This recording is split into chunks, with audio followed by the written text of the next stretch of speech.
آپ سن رہے ہیں کتاب چپ، سب ہیڈنگ چپ۔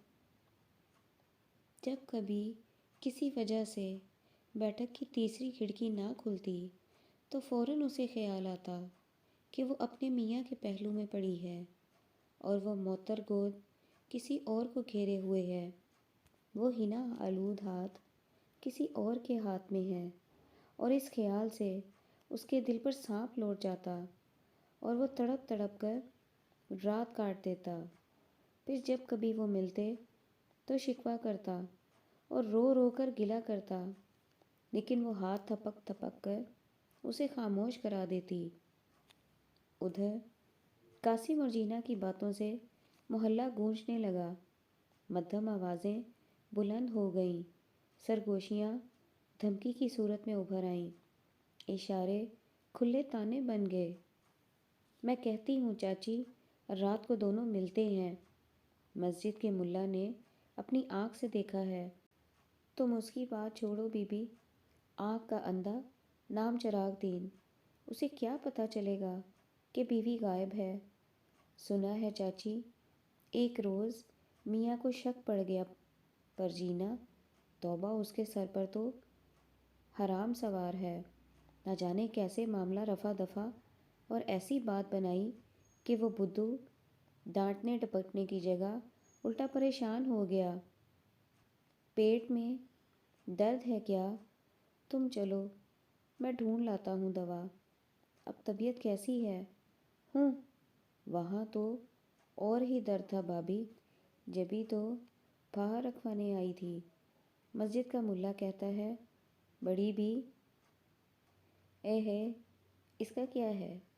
اپنی حمیدہ کہتی ہے بی بی، میں تو ان کی آوازیں سنتی رہتی ہوں، کان پک گئے ہیں، پڑوسن جو ہوئی ان کی، اور پھر دیوار بھی ایک اینٹی ہے۔ توبہ، اللہ بچائے حرام کاری کی آوازوں سے، نہ جانے کیا کرتے رہتے ہیں دونوں، کبھی ہنستے ہیں، کبھی روتے ہیں، اور کبھی یوں دنگا کرنے کی آواز آتی ہے جیسے کوئی کبڈی کھیل رہا ہو۔ پر مامی، اپنا گھر والا موجود ہو تو یوں جھک مارنے کا مطلب؟ تو چھوڑ اس بات کو، میں کہوں چوری کا مزہ چوری کا، سر پر حرام چڑھا ہے۔ پر مامی، تو چھوڑ اس بات کو دلہن، تجھے کیا معلوم کیا مزہ ہے اس چپ میں؟ اللہ بچائے جی، اللہ اپنا فضل کرم رکھے، پر میں کہوں یہ چپ کھا جاتی ہے، بس اب تو سمجھ لیں آپ جی۔ پھر یہ باتیں مدھم پڑتی گئیں، مدھم تر ہو گئیں، حتیٰ کہ بات عام ہو کر نظروں سے اوجھل ہو گئی۔ غالباً لوگوں نے اسے ایک کھلا راز تسلیم کر لیا اور ان کے لیے مزید تحقیق میں دلچسپی نہ رہی۔ نہ جانے جینا کس مٹی سے بنی تھی، اس کی ہر بات نرالی تھی۔ جوں جوں لوگ اسے مشکوک نگاہوں سے دیکھتے گئے، اس کی مسکراہٹیں اور بھی رواں ہوتی گئیں، حتیٰ کہ وہ محلے والیوں سے اور بھی ہنس ہنس کر ملنے لگی، حالانکہ وہ جانتی تھی کہ وہ وہیں اس کی پیٹھ پیچھے باتیں کرتی ہیں، اور قاسم سے ملنے کی خواہش اس پر حاوی ہوتی گئی، ہنس ہنس کر اسے ملتی، اس کے خدشات پر اسے چڑھاتی، مذاق اڑاتی، اس کی ریشمی گود اور بھی گرم اور معطر ہوتی گئی۔ مگر جب بات عام ہو گئی اور لوگوں نے اس میں دلچسپی لینا بند کر دی تو نہ جانے اسے کیا ہوا، اس نے دفعتاً قاسم میں دلچسپی لینا بند کر دی، جیسے لوگوں کی چپ نے اس کی چپ کو بے معنی کر دیا ہو۔ اب بیٹھک کی تیسری کھڑکی اکثر بند رہنے لگی، آدھی رات کو قاسم اسے انگلی سے ٹھوکتا اور بند پاتا تو پاگلوں کی طرح واپس لوٹ آتا اور پھر بار بار جا کر اسے آزماتا۔ اس کے علاوہ اب جینا کو ڈی ایم سی کے دھاگے کی ضرورت بھی نہ پڑتی، اس لیے وہ قاسم کے گھر نہ آتی۔ جب سے کھڑکی بند ہونا شروع ہوئی، قاسم پاگل سا ہو گیا، وہ رات بھر تڑپ تڑپ کر گزار دیتا۔ جینا کا میاں تو ایک طرف اسے ہر چلتا پھرتا راہگیر جینا کے نشے کی شلوار کی تہوں میں گیند بنا ہوا دکھائی دیتا۔ تعجب یہ تھا، اب جب اسے جینا کی لاپرواہی کا شکوہ کرنے کا موقع ملتا تو وہ بے پرواہی سے کہتی، کوئی دیکھ لے گا تبھی چین آئے گا تمہیں؟ مجھے گھر سے نکلوانے کی ٹھان رکھی ہے کیا؟ کیا کروں میں؟ وہ ساری رات جاگ کر کاٹتے ہیں۔ دو ایک مرتبہ ڈھیٹ بن کر کسی نہ کسی بہانے وہ جینا کی طرف گیا بھی۔ اول تو وہاں کوئی نہ کوئی بیٹھی ہوتی، اور جب نہ ہوتا تو بھی جینا سینے کے کام میں اس قدر مصروف ہوتی کہ آنکھ اٹھا کر بھی نہ دیکھتی۔ ایک دن جب وہ ادھر گیا تو دیکھا کہ جینا کے پاس اس کا اپنا ماموں زاد بھائی مومن بیٹھا ہے، بالکل اسی طرح جس طرح کبھی وہ خود بیٹھا کرتا تھا۔ اس نے محسوس کیا کہ مومن کا سر بھی کسی ریشمی معطر تکیے سے اٹھا ہے۔ اس پر دیوانگی کا عالم طاری ہو گیا اور جینا کے بلانے کے باوجود چلا آیا۔ اس وقت اس کا جی چاہتا تھا کہ کسی کھمبے سے ٹکرا کر اپنا سر پھوڑ لے۔ ناگہاں وہ واقعہ پیش آیا، نہ جانے ہوا کیا۔ آدھی رات کو جینا کی چیخیں سن کر محلے والیاں اکٹھی ہو گئیں۔ دیکھا تو جینا کا خاوند پسلی کے درد سے تڑپ رہا ہے اور وہ پاس بیٹھی آنسو بہا رہی ہے۔ ڈاکٹر بلوائے گئے، حکیم آئے، مگر بے سود۔ صبح 10 بجے کے قریب میاں نے جان دے دی اور جینا کی پردرد چیخوں سے محلہ کانپ اٹھا۔ لیکن اس کے باوجود دبی ہوئی سرگوشیاں از سر نو جاگ پڑیں۔ کوئی بولی، اب قدر جانی ہے جب وہ مر گیا۔ کسی نے کہا، ابھی کہاں، ابھی تو جانے گی، بیچارہ ایسا نیک تھا، اف تک نہ کی۔ اور یہ بی بی ہولی کھیلنے میں مصروف لگی رہی۔ چاچی نے سر پیٹ لیا، کہنے لگی، ہائے ہائے ری، تم کیا جانو اس کے لچھن، میں کہتی ہوں نہ جانے کچھ دے کر مار دیا ہو۔ ہائے چاچی بس، تو چپ رہ۔ ہائے ری، جوان میاں کو تڑپا تڑپا کر مار ڈالا، وہ کیا منع کرتا تھا اسے؟ اس کے سامنے تو کھیلتی رہی اپنے کھیل، پھر جان لے لینا۔ اللہ، تو ہی عزت رکھنے والا ہے، ہم تو کسی کو منہ نہیں دکھا سکتے، محلے کی ناک کاٹ دی۔ میں کہتی ہوں اگر سرکار کو پتہ چل گیا تو وہ تو قبر بھی کھود لیں گے۔ بس بھابھی بس، تو چھوڑ اب اس بات کو، دفع کر، سمجھ کچھ ہوا ہی نہیں۔ جب قاسم کی ماں نے سنا کہ بیٹا جینا سے بیاہ کرنے پر تلا ہوا ہے تو اس نے سر پیٹ لیا۔ اپنا سر پیٹنے کے سوا وہ کر ہی کیا سکتی تھی؟ قاسم اب جوان تھا، اپنی نوکری پر تھا، ہر ماہ 150 اس کی جھولی میں ڈالتا تھا۔ البتہ اس نے 2 مرتبہ اسے سمجھانے کی کوشش ضرور کی، مگر بیٹا تو گھر بار چھوڑنے کے لیے تیار تھا، اس لیے وہ چپ ہو گئی، اگرچہ اندر ہی اندر گھلنے لگی اور جینا کے متعلق ایسی دعائیں مانگنے لگی کہ اگر وہ پوری ہو جاتی تو قاسم سر پیٹ کر گھر سے باہر نکل جاتا۔ جب محلے والیوں نے سنا کہ قاسم کا پیغام جینا کی طرف گیا ہے تو چاروں طرف پھر سے چرچا ہونے لگا۔ کچھ سنا تم نے چاچی؟ بس تو چپ کر، آج کل تو آنکھوں سے اندھے اور کانوں سے بہرے ہو کر بیٹھ رہو تب گزارا ہوتا ہے۔ پر چاچی کبھی سننے میں نہ آیا تھا کہ بیوہ کو کمارا لڑکا پیغام بھیجے۔ میں کہتی ہوں بیوہ مر جاتی تھی مگر دوسری شادی کا نام نہ لیتی تھی، اور اگر کوئی پیغام لاتا بھی تھا تو اس کا منہ توڑ دیتی تھی۔ لیکن آج نہ جانے کیا زمانہ آ گیا ہے۔ پر چاچی وہ تو لڑکے سے 7-8 سال بڑی ہوگی، یہ اپنی فاطمہ سے 2-1 سال ہی چھوٹی ہے۔ آئے ہائے، کیا کہتی ہو تم؟ ہار سنگار کر کے بیٹھ جاؤ منہ پر، وہ اللہ مارا کیا کہتے ہیں اسے، آٹا لگا لو، تو تم بھی تو چھوٹی دکھو گی۔ دکھنے کا کیا ہے، اس سے تو عمر چھوٹی نہیں ہو جاتی۔ قاسم کا خیال تھا کہ جب جینا بیاہ کا پیغام سنے گی تو اٹھ کر ناچنے لگے گی، لیکن جب اس نے دیکھا کہ وہ سوچ میں پڑ گئی ہے تو جل کر راکھ ہو گیا پھر سے۔ اسے مومن کا خیال آیا اور غصے سے منہ لال ہو گیا۔ صاف انکار کیوں نہیں کر دیتی تم؟ اس نے گھور کر جینا کی طرف دیکھا۔ جینا مشین چلانے میں لگی رہی، پھر آنکھ اٹھائے بغیر کہا، تم تو کاسی ہی رہے۔ کاسی رہتا تو تم اس قدر لاپرواہ کیوں ہو جاتی؟ وہ بولا، میں تو لاپرواہ نہیں۔ اس نے سوئی میں دھاگا پروتے ہوئے کہا، مجھے جواب دے دو۔ وہ بولا، اس کی آواز میں منت کی جھلک تھی، جواب دو، میں یوں انتظار میں گھل گھل کر مرنا نہیں چاہتا۔ اچھا، جینا نے آہ بھر کر کہا کہ تمہاری خوشی اسی میں ہے تو یہی صحیح۔ جینا، اس کا سر اس ریشمی تکیے پر جا ٹکا۔ ہائے ہائے، کوئی دیکھ لے گا۔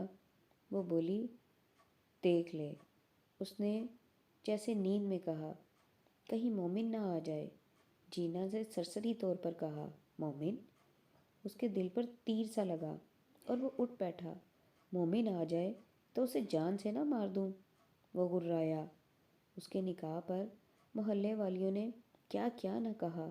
کوئی بولی، لو، یہ یوسف زلیخا کا قصہ بھی اپنی آنکھوں سے دیکھ لیا۔ کسی نے کہا، ابھی نہ جانے کیا کیا دیکھنا باقی ہے، ابھی تیل دیکھو، تیل کی دھار دیکھو۔ کسی نے کہا، ہائے ہائے جینا، کیا اسے گود میں کھلائے گی؟ میاں نہ ہوا، لے پالک ہوا۔ چاچی ہنسی، بولی، تو چھوڑ اس بات کو بی بی، آج کل کے لڑکوں کو گود میں پڑے رہنے کا چسکا پڑا ہوا ہے، جورو کو ماں بنا لیتے ہیں۔ ہاں، کوئی کہنے لگی، خیر چاچی، حرام سے تو اچھا ہے کہ نکاح کر لیں، کیوں بڑی بھی؟ ہاں ہے نا یہ بات، میں تو سچی کہوں گی۔ ہاں بہن، نہ جانے کب سے کٹے ہوئے تھے ایک دوسرے سے، نہ جانے بیاہ کے بعد کیا ہوا انہیں۔ جینا تو گویا گھر گرستی عورت بن گئی۔ اس کے نشے کے پجامے عام پجامے نظر آنے لگے جو محض جسم ڈھانپنے کے لیے پہنے جاتے ہیں، اور خس کی خوشبو تو گویا اڑ ہی گئی، حالانکہ اب بھی وہ خس کا عطر لگاتی تھی اس کے اٹھے اور گرے ہوئے پانچوں میں۔ چندہ فرق نہ رہا، البتہ جب کبھی قاسم اس کا پائنچہ اٹھا ہوا دیکھتا تو فوراً اس کی آنکھوں تلے مومن آ جاتا اور پھر جینا کا حنائی ہاتھ اٹھتا، پھر وہ بے قرار ہو کر اندر چلا جاتا اور چپ چاپ پڑا رہتا۔ شروع میں وہ اکثر جینا کے پاس آ بیٹھتا، لیکن اب جینا کا حنائی ہاتھ شدت سے کام میں لگا رہتا اور اس کی گود بند رہتی۔ اگر کبھی قاسم کا سر وہاں ٹک بھی جاتا تو وہ اپنے کام میں مگن یوں بیٹھی رہتی گویا کچھ ہوا ہی نہ ہو۔ کبھی چڑھ کر کہتی، کیا بچوں کی سی باتیں ہیں تمہاری؟ اس پر وہ محسوس کرتا گویا وہ گود کسی اور کے لیے مخصوص ہو چکی ہو اور تھپکنے والا حنائی ہاتھ کسی اور کا منتظر ہو۔ کئی مرتبہ دفتر میں کام کرتے ہوئے یہ شک سانپ کی طرح ٹسنے لگتا کہ دونوں بیٹھے ہیں، وہ اور مومن، اور اس کا سر ریشمی تکیے پر ٹکا ہوا ہے۔ یہ خیال آتے ہی وہ کانپ اٹھتا اور واپسی پر جینا کو ڈھونڈتا تو دیکھتا کہ جینا یوں مگن بیٹھی ہے گویا پرانے خواب دیکھ رہی ہو، کسی رنگین ماضی کے دھیان میں مگن ہو، یا شاید کسی متوقع مستقبل کے۔ وہ چپ ہو جاتا۔ اسے یوں دیکھ کر جینا مسکرا کر کہتی، کیا ہے آج سرکار کو؟ اور وہ مسکرانے کی کوشش کرتا، ہماری جینا کھو گئی، اب کیا ہوگا؟ اور وہ ہنسنے لگتی، پائی ہوئی چیز کو کھونے کا بہت شوق ہے سرکار کو۔ پائی ہوئی؟ وہ ہنستا، جسے رنگین خواب میسر ہو وہ بھلا تلخ حقیقت کو کیوں دیکھے؟ اسے جاگنے کی کیا ضرورت؟ جاگ کر دیکھتا ہی کیا ہے؟ بس چپ چپ سنائی دیتا ہے۔ ان دنوں تو چپ میں بہت مزہ تھا، اب ہماری چپ بھی پسند نہیں، وہ چڑھ کر جواب دیتی۔ کہاں وہ چپ اور کہاں یہ؟ وہ غصے میں آ جاتا، نہ جانے کس کس سے چپ کا کھیل کھیلا ہوگا۔ بس کھا لیا شک نے، وہ جل کر کہتی۔ جی، قاسم تنزن جواب دیتا۔ ہم تو ٹھہرے شکی، اب مومن کیسے بنے؟ یا کسی روز دفتر سے واپسی پر وہ کہتا، کس کے انتظار میں بیٹھی تھی؟ اور وہ جل کر بولتی، کوئی بھی جو آ جائے۔ وہ سنجیدگی سے چھیڑتا، ہم تو غلطی سے آ گئے، تو واپس لوٹ جائیں۔ وہ جل کر کہتی۔ اس طرح مذاق ہی مذاق میں وہ ایک دوسرے سے دور ہوتے گئے۔ جینا کام میں منہمک رہنے لگی، لیکن شاید کام تو محض ایک دکھاوا تھا، ایک پس منظر، ایک اوٹ جس میں ماضی کے خواب دیکھتی تھی۔ یہ خواب قاسم کو اور بھی پریشان کرتے اور اسے اس بات پر غصہ آتا کہ وہ خوابوں کو حقیقت پر ترجیح دے رہی ہے۔ پھر اسے خیال آتا کہ شاید کوئی اور خواب ہوں جن کا اس سے تعلق نہ ہو۔ اس خیال پر اسے جینا کے خوابوں میں مومن کی تصویر نظر آنے لگتی۔ البتہ ان دنوں جب قاسم کے ماں باپ چند دن کے لیے ان کے پاس آئے تو قاسم نے محسوس کیا کہ جینا وہی پرانی جینا تھی۔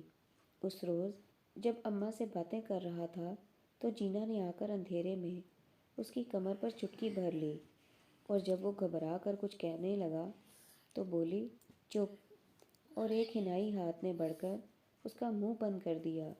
پھر اس دن جب وہ ابا کے پاس دیوان خانے میں سویا ہوا تھا، کسی نے اس کے کان میں تنکا چبو کر اسے جگا دیا۔ ابھی وہ اٹھنے ہی لگا تھا، دو ہونٹ اس کے ہونٹوں سے مل گئے اور پھر ایک ہلکا سا پیارا سا تھپڑ گال پر پڑا۔ ایک حنائی انگلی اس کے ہونٹوں پر آ رہی۔ چپ۔ اس معطر اندھیرے میں سے پیاری سی آواز آئی، بیشتر اس کے کہ قاسم اسے پکڑ سکتا، وہ جا چکی تھی۔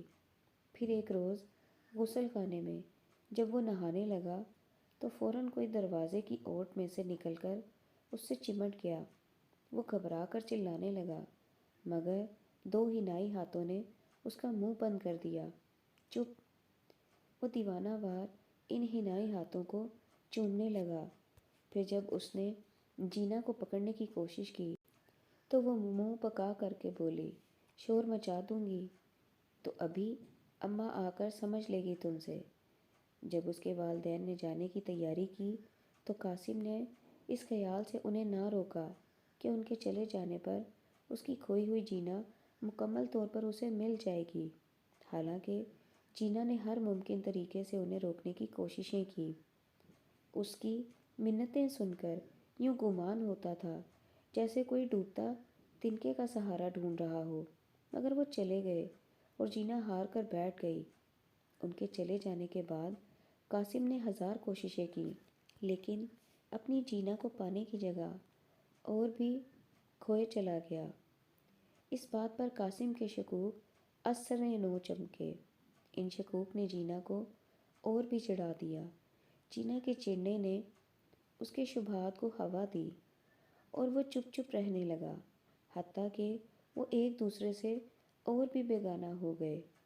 پھر ایک دن جب وہ دفتر سے لوٹا تو اس نے دیکھا کہ جینا بن ٹھن کر مشین پر کام میں لگی ہوئی ہے اور پاس مومن بیٹھا ہے، جیسے اس نے ابھی اس معطر گود سے سر اٹھایا ہو۔ اس کی نظروں میں دنیا اندھیر ہو گئی۔ مومن کے جانے کے بعد وہ غرایا، مومن اس مکان میں نہیں آئے گا، سنا تم نے؟ اس مکان میں کوئی جوان لڑکا نہ آئے۔ تمہارا ہی لگتا ہے کچھ، میں کیا جانوں کون ہے؟ وہ بولی، اپنی گود سے پوچھ لو کہ کون ہے۔ اس نے غصے سے کہا، بس جی۔ وہ غصے میں اٹھ کھڑی ہوئی، پھر نہ کہنا یہ بات، کہنے کی کیا ضرورت؟ وہ بولا، اب کہ آیا تو ہڈیاں ہی توڑ دوں گا۔ وہ شیرنی کی طرح بپھر گئی، ذرا ہاتھ لگا کر تو دیکھو، تم مجھ پر ہاتھ اٹھانے والے کون ہو؟ قاسم کی نگاہوں تلے اندھیرا چھا گیا۔ اس کا ہاتھ اٹھا، محلے والوں نے